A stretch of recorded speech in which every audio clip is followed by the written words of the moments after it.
চিরি নদীর জলে তলিয়ে গেল দুটি তরতাজা প্রাণ স্বামী স্ত্রী।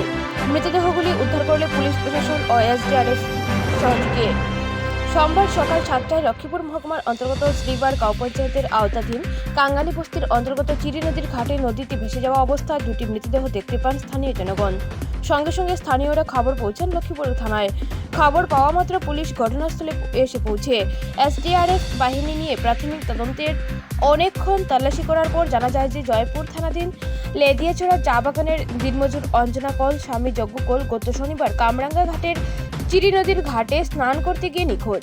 যজ্ঞ কল এবং তার স্ত্রী অঞ্জনা কল জয়পুর থানাধীন কামরাঙ্গা গ্রামে চিরি নদীর ঘাটে দিনমজুরি কাজ শেষ করে স্নান করতে নেমেছিল।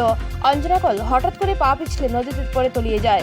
অঞ্জনা কল তলিয়ে যাওয়া দেখে তার স্বামী যজ্ঞ কল নদীতে নামে স্ত্রীকে বাঁচাবার জন্য প্রাণের ঝুঁকি নেয়। তখন সেও নদীর জলের প্রবল স্রোতে তলিয়ে যায়। তখন থেকে নিখোঁজ স্বামী স্ত্রী অঞ্জনা কল এবং যজ্ঞ কল।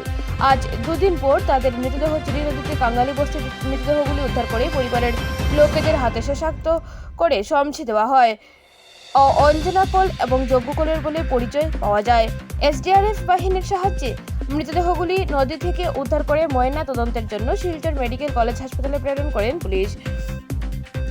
এই দুই হতদরিদ্র স্বামী স্ত্রী দিনমজুর শ্রমিকের মৃত্যুর খবর শুনে এলাকা জুড়ে তীব্র চাঞ্চল্য দেখা দিয়েছে।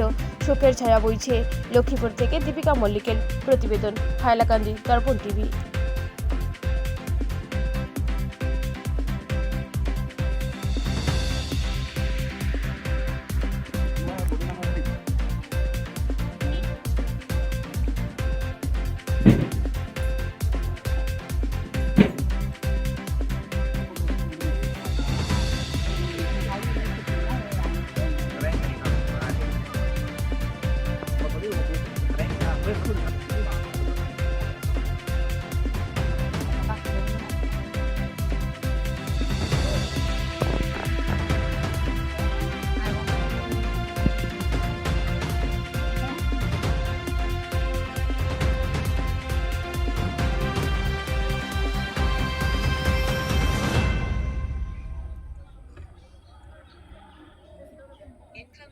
Hello.